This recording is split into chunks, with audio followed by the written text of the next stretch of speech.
ജീവകാരുണ്യ രംഗത്ത് കേരളത്തിൽ നിന്ന് ഇതര സംസ്ഥാനങ്ങളിലേക്കും വ്യാപിച്ച ബഹുമുഖ പ്രവർത്തനങ്ങൾ കൊണ്ട് ശ്രദ്ധേയമായ തണലിന്റെ ചെയർമാൻ ഡോക്ടർ വി ഇദ്രീസാണ് ഇന്നത്തെ വിസിറ്റേഴ്സ് കട്ടിൽ. ദുരിതമനുഭവിക്കുന്നവർക്ക് സമാശ്വാസം എത്തിക്കുന്ന തണലിന്റെ പ്രവർത്തനങ്ങൾ കുറിച്ചറിയാമിനി. ജീവകാരുണ്യ രംഗത്ത് നിസ്തുലമായ പ്രവർത്തനങ്ങൾ നടത്തിക്കൊണ്ടിരിക്കുന്ന ഡോക്ടർ ഇദ്രീസാണ് ഇന്ന് വിസിറ്റേഴ്സ് കട്ടിൽ നമ്മോടൊപ്പമുള്ളത്. തണൽ എന്ന ജീവകാരുണ്യ സംരംഭത്തിൻ്റെ അമരക്കാരനായ അദ്ദേഹം പുതിയ പ്രവർത്തന പദ്ധതികളെക്കുറിച്ചും സംരംഭങ്ങളെക്കുറിച്ചും നമ്മളോട് സംസാരിക്കും. നമുക്ക് ഡോക്ടറോട് ചോദിക്കാം. ഡോക്ടർ, സ്വാഗതം. Thank you. എന്തൊക്കെയാണ് തണലിൻ്റെ പുതിയ പ്രോജക്ട്സ്, പുതിയ പദ്ധതികൾ? തണൽ 2008 ആരംഭിച്ചത് മുതലേ തന്നെ ബഹ്റൈനെ സംബന്ധിച്ചിടത്തോളം ഇവിടുത്തെ പ്രവാസികൾ വല്ലാത്ത അർത്ഥത്തിലേക്ക് അതിനോട് അടുപ്പം കാണിച്ചിട്ടുണ്ട്. അപ്പോൾ അതിൻ്റെ ഭാഗമായിട്ട് വർഷത്തിൽ വരുന്ന ഈ കമ്മിറ്റികളെ പുനഃസംഘടിപ്പിക്കുന്നതിൻ്റെ ഭാഗമായിട്ടുള്ള ഒരു യാത്രയാണ് ബഹ്റൈനിൽ ഉണ്ടായത്.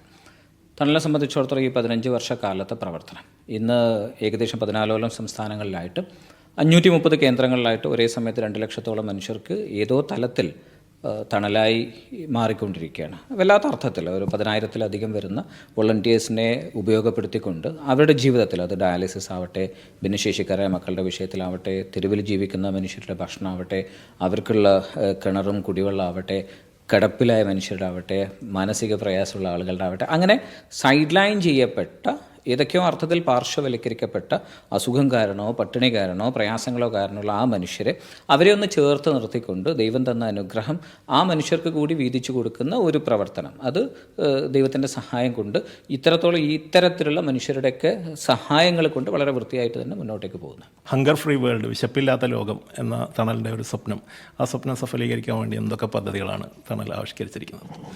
യഥാർത്ഥത്തിൽ നമുക്കറിയാവുന്ന പോലെ 2023 ഹങ്കർ ഇൻഡെക്സ് പ്രകാരം ഇന്ത്യ ലോകത്തിൻ്റെ ഹങ്കർ ആ സംഗതിയിൽ 107-ാം സ്ഥാനത്താണ്, 121 രാജ്യങ്ങളിൽ.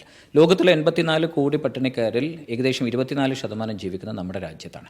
അപ്പോൾ സ്വാഭാവികമായിട്ട് ഈ മനുഷ്യരൊക്കെ ജീവിക്കുന്നത് ഈ അർത്ഥത്തിലുള്ള രാത്രിയിൽ അന്നമില്ലാതെ കിടന്നുറങ്ങുന്ന ഈ മനുഷ്യർ, ഇത്രയേറെ മനുഷ്യർക്ക് ഒരു തണലോ അതുപോലെയുള്ള അനുബന്ധ സംഗതികളോ അല്ലെങ്കിൽ ഗവൺമെൻറ്റോ മാത്രം വിചാരിച്ചാൽ തീരുന്നതല്ല അവരുടെ വിശപ്പ് എന്ന തിരിച്ചറിവിന് പുറത്താണ് മലബാർ ഗോൾഡുമായി സഹകരിച്ചുകൊണ്ട് അവരുടെ ഫണ്ടും നമ്മുടെ മാൻ പവറും ഉപയോഗപ്പെടുത്തിക്കൊണ്ട് ഇന്ത്യയിലെ വ്യത്യസ്ത ഭാഗങ്ങളിൽ 40ഓളം കിച്ചൺ ഇപ്പം നിലവിൽ സെറ്റാണ്. 14 സംസ്ഥാനങ്ങളിലാണ് ഇതുള്ളത്.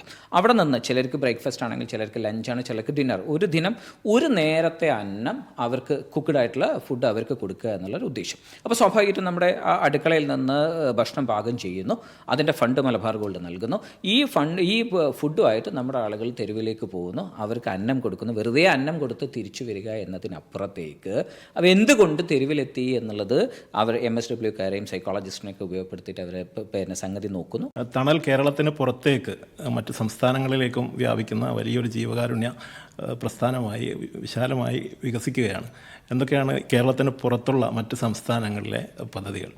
2030 ഇന്ന് ഒരേ സമയത്ത് 2 ലക്ഷം ആളുകളാണ് തണലിൻ്റെ കൂടെ ജീവിക്കുന്നത്. 2030 അതിന് വളരെ കൃത്യമായിട്ടുള്ളൊരു ടാർഗറ്റ് സെറ്റ് ചെയ്തു.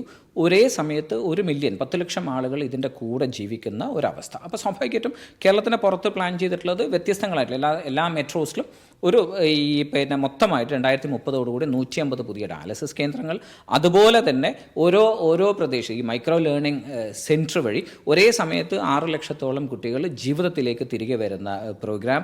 ഓരോ മെട്രോയിലും അഗതി മന്ദിരങ്ങൾ, വളരെ കൃത്യമായിട്ടുള്ള അഗതി മന്ദിരങ്ങളും സംഗതികൾ സെറ്റ് ചെയ്യുന്നു.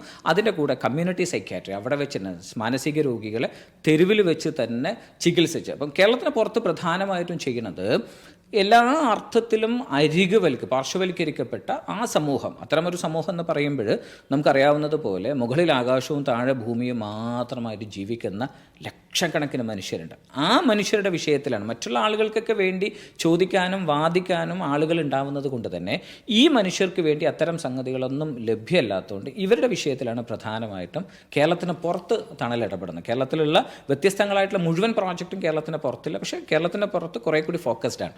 ഇത്തരം വർക്കിലാണ് കൂടുതൽ ശ്രദ്ധിക്കുന്നത്. താങ്ക് യു ഡോക്ടർ, നന്ദി, സന്തോഷം.